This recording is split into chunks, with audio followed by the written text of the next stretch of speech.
आइए और गर्मा गर्म खाइए। हाँ, बहुत तीखा है।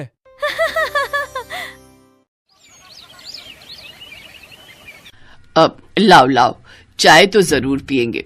तुमने बनाई है?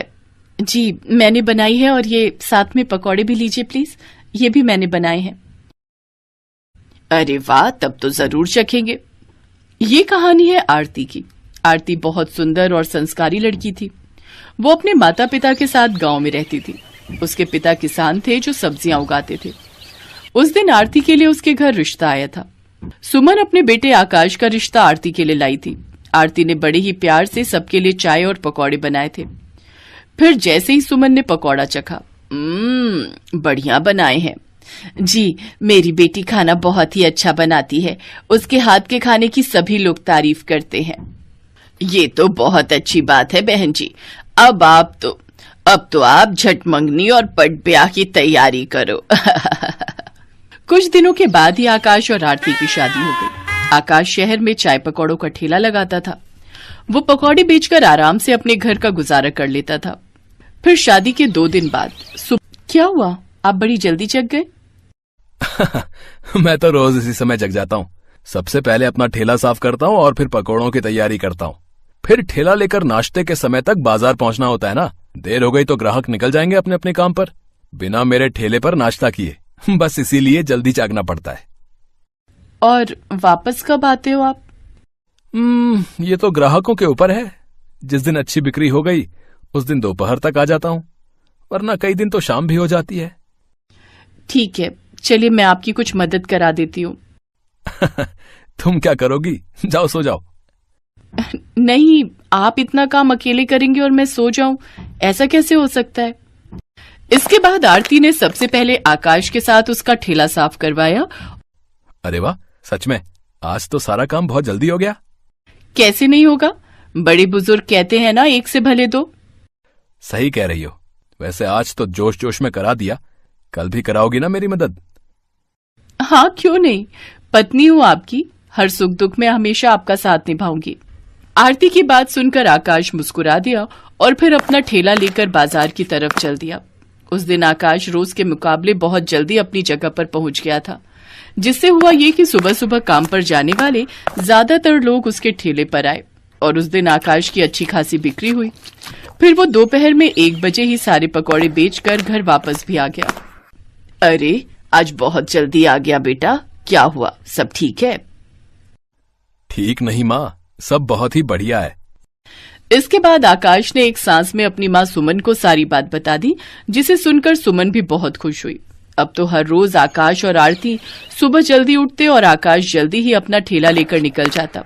शुरू में तो आकाश की खूब कमाई हुई, लेकिन फिर एक दिन आकाश सीधा शाम को 4 बजे घर आया और उसका मुंह उतरा हुआ था। क्या हुआ जी, आज बहुत देर कर दी? और ये क्या, ठेले पर सारा सामान तो वैसे का वैसा ही है। पता नहीं क्या हो गया है आरती, अब लोग मेरे ठेले पर नहीं आ रहे। क्यों, आसपास कोई और ठेला लगने लगा है क्या? हाँ, ज्यादातर लोग वहीं जाते हैं और मेरे पास बस अब कुछ नए ग्राहक ही आते हैं। पता नहीं उस नए ठेले वाले ने क्या जादू कर दिया है सब पर। अपने पति को परेशान देखकर आरती भी परेशान हो गई, लेकिन उसने ठान लिया कि वो अपने पति की परेशानी दूर करके रहेगी। ये सोचकर अगले दिन आकाश के जाने के बाद वो भी तैयार होकर बाजार की तरफ निकल पड़ी। वो सीधा आकाश के ठेले पर गई और फिर, अरे आज यहाँ आओ, बैठो, मैं तुम्हारे लिए चाय लाता हूँ। नहीं, बस एक पकौड़ा खिला दो, मैं वही खाने आई हूँ। एक क्यों, सारे खाओ। ये कहकर आकाश ने गर्मा गर्म पकौड़ों की प्लेट लगा कर दी। आरती ने खूब स्वाद लेकर वो पकौड़े खाए और फिर आरती उस नए पकौड़े वाले के पास गई जिसने आकाश के सारे ग्राहक उससे छीन लिए थे। वहां उसने देखा कि असल में उस ठेले पर मिर्च के पकौड़े तले जा रहे थे, जिन्हें खरीदने के लिए लोगों की भीड़ लगी थी। तो आरती ने भी एक प्लेट ऑर्डर की और फिर, अच्छा तो ये है राज, यहाँ के लोगों को तीखे पकौड़े चाहिए। अब समझी। इसके बाद आरती वहीं से सीधा अपने मायके चली गई। उसे देखकर उसकी माँ फूलवती और पिता राधेश्याम बहुत खुश हुए और फिर, पापा मुझे आपकी एक मदद चाहिए। क्या हुआ बेटी, सब ठीक तो है? हाँ पापा, आप एक काम करो, अब आप अपने खेत में तीखी मिर्च की खेती करो।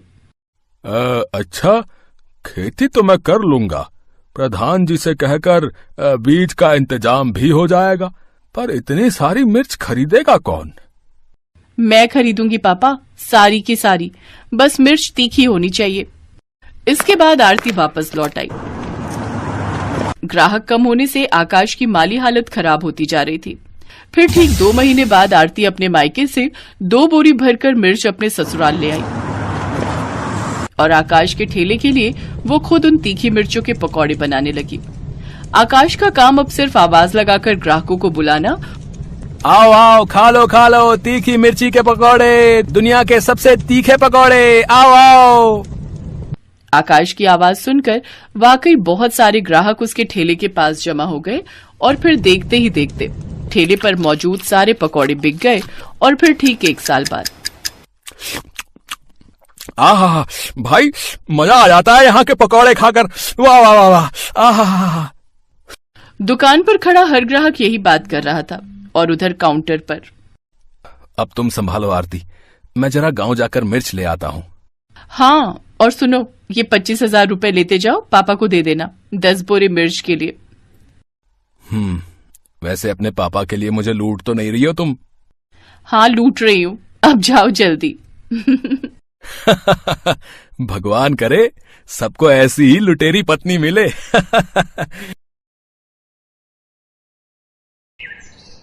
पूर्णिमा एक छोटे से गांव में रहने वाली साधारण सी लड़की, जो अब मुंबई जैसे बड़े शहर की एक मॉडर्न फैमिली में शादी होकर आ तो गई, पर उनके व्यवहार को अभी जानते हुए उसे एक ही दिन बीता था। मम्मी, आपको पता तो था कि भाभी शुरू से ही गांव में रही है, आपने फिर भी विकास भैया से उनकी शादी करवा दी। पता नहीं, मुझे तो लगता है तुम्हारे बाबूजी के ऊपर इसने और इसके पिता ने कोई जादू टोना कर दिया था, तभी तो गांव गए और इस गवार का रिश्ता लेकर आ गए। पर फंसा तो मैं ना। मेरे सब दोस्त कितना मुझ पर हंसेंगे कि मैंने शहर की मॉडर्न लड़कियां छोड़कर गांव की गवार से शादी कर ली। ये सब पापा की वजह से हुआ है। वो तो मेरे ऊपर जबरदस्ती कर रहे थे, अगर मैं शादी के लिए हाँ ना करता तो बोल रहे थे कि मुझे एक फूटी कौड़ी नहीं देंगे। अब क्या कर सकते हैं बेटा, अब तो शादी हो गई है। तभी कलावती की छोटी बहन आशा आ जाती है। बहुत कुछ कर सकते हैं दीदी, हमारे पास विकास की दूसरी शादी करवाने का भी ऑप्शन है। वैसे भी मुझे नहीं लगता ये पूर्णिमा ज्यादा दिन यहाँ टिकेगी, क्योंकि इसको तो हमारे शहरी शौक पता ही नहीं है। एक काम करते हैं, कल सबका खाना कर रहे हैं ना, बहू से पास्ता बनवा लेते हैं। इसने तो आज तक पास्ते का नाम भी नहीं सुना होगा। मौसी जी ठीक कह रही है मम्मी, हम भाभी से पास्ता बनवाएंगे। आप तो ना उनको शर्त रख देना कि अगर वो पास्ता बनाने में फेल हो गई तो फिर उन्हें मायके रहने भेज देंगे, बस फिर पीछे से हमारा काम हो सकता है। मम्मी मम्मी प्रियंका ठीक कह रही है। आप पूर्णिमा के सामने यही शर्त रखो कि अगर वो कल सबके लिए पास्ता नहीं बना पाई तो आप उसे कुछ महीने के लिए मायके छोड़ देंगे। मम्मी, मुझे किसी भी तरह से उस गवार से पीछा छुड़ाना है और अभी कुछ समय के लिए तो आप उसे उसके गांव भेज ही दो। सबने मिलकर सोच लिया था कि किसी भी तरह पूर्णिमा को उसके मायके भेज कर ही रहेंगे। शाम को कलावती ने पूर्णिमा को अपने कमरे में बुलाया और बोली, पूर्णिमा, कल जो हमारे घर मेहमान आ रहे हैं उनमें तुम्हारे ससुर जी के भी दोस्त हैं और विकास के भी, तो इसलिए कल तुम्हें सबके लिए स्पेशल पास्ता रेडी करना है। तुम्हें पास्ता बनाना आता है ना? पास्ता वो मैं... क्यों, कोई परेशानी है? देखो, कल अगर तुम पास्ता बनाने में फेल हो गई और तुम मेहमानों के लिए पास्ता नहीं बना पाई तो हमारी ये शर्त रहेगी कि तुम अगले 6 महीने तक अपने मायके में रहोगी और फिर तुम जब तक सारा शहरी खाना, पास्ता, नूडल, पिज्जा, चाउमीन वगैरह वगैरह बनाना सीख नहीं जाओगी तब तक यहाँ वापस मत लौटना। अरे दीदी, पहले बहू को पास्ता बनाने तो दो, क्या पता ये बना ले और इसे मायके जाने की नौबत ही ना आए। जाओ बहू, तुम कमरे में जाकर आराम करो, कल फिर सबके लिए पास्ता भी बनाना है ना। पूर्णिमा अपने कमरे में चली जाती है। कलावती और आशा एक दूसरे को देखकर हंसने लगती हैं। अगले दिन रसोई में पास्ता बनाने की कोई तैयारी नहीं थी और ना ही पूर्णिमा की कोई मदद कर रहा था। पूर्णिमा अकेले ही रसोई में खड़ी थी। तभी उसके ससुर अपने हाथों में कुछ थैले पकड़े हुए वहां आ जाते हैं। पूर्णिमा बहू, ये लो पास्ता बनाने का सारा सामान। मैंने जो जो समझ में आया सब कुछ खरीद लिया। अब ये सब मिलकर बनाते रहते हैं तो मुझे इतना तो पता ही रहता है कि पास्ता में क्या क्या सामग्री डलती है, पर बनाना मुझे नहीं आता। ये कोशिश तो बहू तुम्हें खुद ही करनी होगी। पापा जी, आपने मेरे लिए इतना सोचा, मेरे लिए यही बहुत बड़ी बात है। पापा, मुझे आशीर्वाद दीजिए कि मैं इस परीक्षा में पास हो जाऊं। बिल्कुल बहू, मेरा आशीर्वाद तुम्हारे साथ है। तुम इस परीक्षा को जरूर पास करोगी।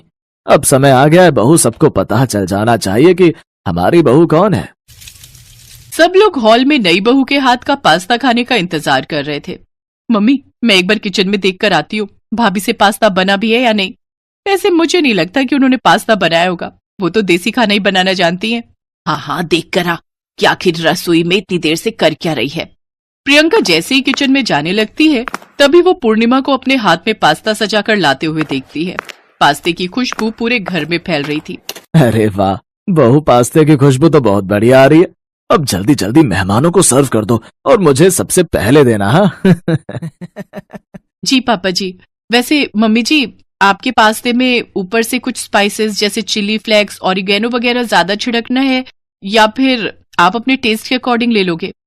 विकास, मैंने आपके लिए रेड सॉस पास्ता भी रेडी किया है। मुझे पता है आपको रेड सॉस पास्ता बहुत पसंद है एक्स्ट्रा चिली के साथ। और प्रियंका, मैंने तुम्हारा भी अलग पास्ता बना दिया है जिसमें वेजिटेबल्स कम है। ये लीजिए पापा, आपका हल्के मसाले वाला पास्ता। मैंने सबके टेस्ट के अकॉर्डिंग अलग अलग पास्ता रेडी कर दिया है। मौसा जी ये लीजिए आपका पास्ता। मैंने साथ में और भी डिशेस बनाई हैं, वो भी आप टेस्ट करके देखिएगा। हाँ, पर तुम इतना सब कुछ। पूर्णिमा पास्ता बनाना जानती है और वो भी इतनी तरह के, ये बात कुछ समझ नहीं आ रही। तुम ठीक कह रही हो दीदी, अभी तक ये माजरा मुझे भी समझ में नहीं आ रहा। ये तो गांव की लड़की है, इसे इतना बढ़िया पास्ता बनाने कैसे आ सकता है? मम्मी, पास्ता तो बहुत टेस्टी बनाया है भाभी ने। इसका तो टेस्ट ऐसा लग रहा है जैसे किसी फेमस शेफ ने बनाया हो। पूर्णिमा के ससुर अपने कुछ जान पहचान के लोगों को पूर्णिमा से मिलवाते हैं।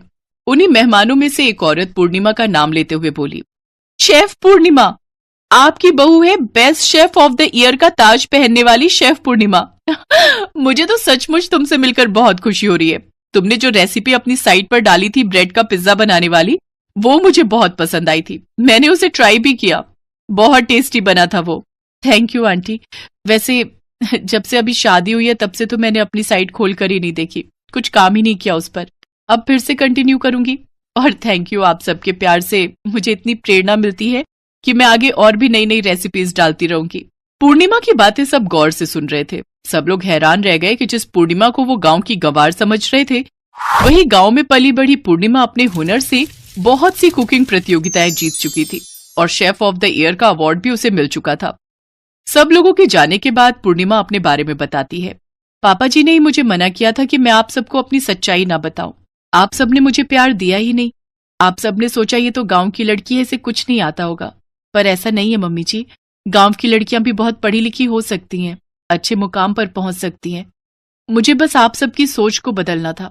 शायद आप सबकी सोच अब बदल चुकी होगी, पर मुझे सचमुच इन कुछ दिनों में बहुत दुख हुआ। किसी ने भी मुझसे प्यार का एक शब्द तक नहीं बोला।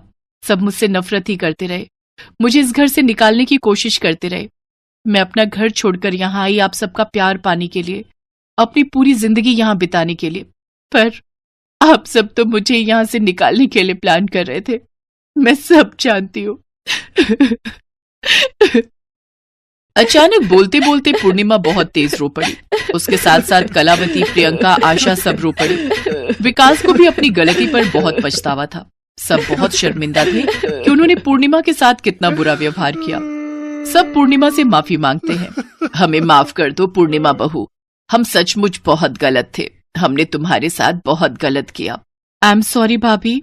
रो मत बहू, हम सचमुच अपनी गलती पर बहुत शर्मिंदा हैं। मैंने भी गलत किया, मुझे माफ कर दो पूर्णिमा। I am so sorry. सबको अपनी गलती का एहसास था। इसके लिए पूर्णिमा सबको माफ करके अपने जीवन की नई शुरुआत करती है।